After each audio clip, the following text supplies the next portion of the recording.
সুপ্ৰভাত জনাইছোঁ সকলোকে। সকলো উঠিলেনে? মই উঠিলোঁ। উঠি যিখিনি কৰিবলগীয়া কৰিলোঁ, আপোনালোকে নিশ্চয় কৰিলে। আজি এই সুন্দৰ পুৱাতে মই আকৌ এতিয়া আপোনালোকলৈ ধুনীয়া পইণ্ট লৈ আহিছোঁ। পইণ্টটো শুনিবনে? এটা পইণ্ট কওঁ শুনক। এটা সৰু বাচ্ছা, এটা সৰু অকণমানি ল'ৰা এটা যেনিবা, সি যেতিয়া খোজকাঢ়িব লয়, চাবচোন, যেতিয়া এখোজ দুখোজকৈ খোজ দিয়ে, প্ৰথমবাৰ সি যেতিয়া খোজকাঢ়ে ন, অকণমান এখোজ দিয়ে আকৌ পৰি যায়, হয়নে?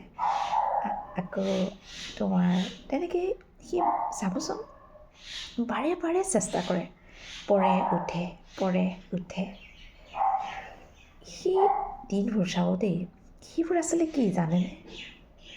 সেইবোৰ আচলতে তাৰ এটা, সি যেতিয়া খোজকাঢ়িব লাগিব, খোজকঢ়াটো তাৰতো আনিব লাগিব। সি কেনেকৈ আনিব? সেইটো এটা প্ৰেক্টিছ তাৰ, হয় নাই?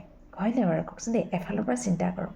যেনেকৈ সৰু বাচ্ছা এটাই প্ৰথম যেতিয়া কলকলায়, মুখৰ আৱাজ, মুখৰ মাতটো যেতিয়া যেনিবা মা শব্দটো আনিবৰ কাৰণে, দ্বিতীয় শব্দটো আনিবৰ কাৰণে কিমান কি কৰিবলগীয়া হয় ন? কওঁতে এদিন ধুনীয়াকৈ পৰিপূৰ্ণকৈ কথা ক'ব পৰা হৈ যায়। সেই ঠিক তেনেদৰে খোজকঢ়াটো যেতিয়া খোজকাঢ়োতে, যেতিয়া প্ৰথম খোজকাঢ়োতে এইটো পৰি যায়, খোজকাঢ়ি এখোজে পৰি যায়, এখোজে পৰি যায়, তেনেকৈ ন? তাৰপিছত লাহেকৈ ধুনীয়াকৈ খোজকাঢ়িব পৰা হৈ যায়, দৌৰিব পৰা হৈ যায়, হয় নাই?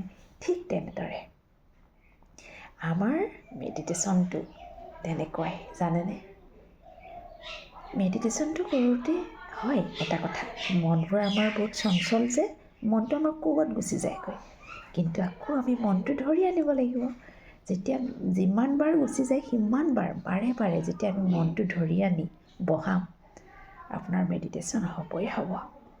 বহুতেই কয় মেডিটেশ্যন কৰিবলৈ বহিলে বহুত কিবা কিবি মনলৈ আহে, মনটো ক'ৰবাত গুচি যায়। সেইটো হ'বই পোনপ্ৰথমে, সেই সৰু বাচ্ছাটোৰ নিচিনাকৈ এখোজ দিয়ে বহি যায়, এখোজ দিয়ে আকৌ পৰি যায়, হয়নে? মানে খোজকাঢ়িব ভালকৈ নোৱাৰে, কিন্তু ট্ৰাই কৰোঁতে এদিন সি ধুনীয়াকৈ খোজকাঢ়ি লাষ্টত দৌৰি ফুৰে। ঠিক তেনেদৰে আমাৰ মেডিটেশ্যনটো তেনেকুৱাই। মেডিটেশ্যন কৰিবলৈ হ'লে প্ৰথমতে ট্ৰাই কৰিবই লাগিব। কেতিয়াও এদিনতে হোৱা বস্তু নহয় মেডিটেশ্যনটো। আচলতে প্ৰেক্টিছৰ দ্বাৰাহে আমি আচলতে সেই লক্ষ্যত উপনীত হ'ব পাৰিম ন? এটা পৰীক্ষা দিবলৈ হ'লেও, অন্ততঃ এটা ক্লাছৰ পৰীক্ষা দিবলৈ হ'লে আপুনি 1 বছৰ পঢ়িবই লাগিব। এদিনতে পঢ়িটো কোনো পাছ কৰিব নোৱাৰে ন? ঠিক তেনেদৰে আমাৰ মেডিটেশ্যনটো তেনেকুৱাই।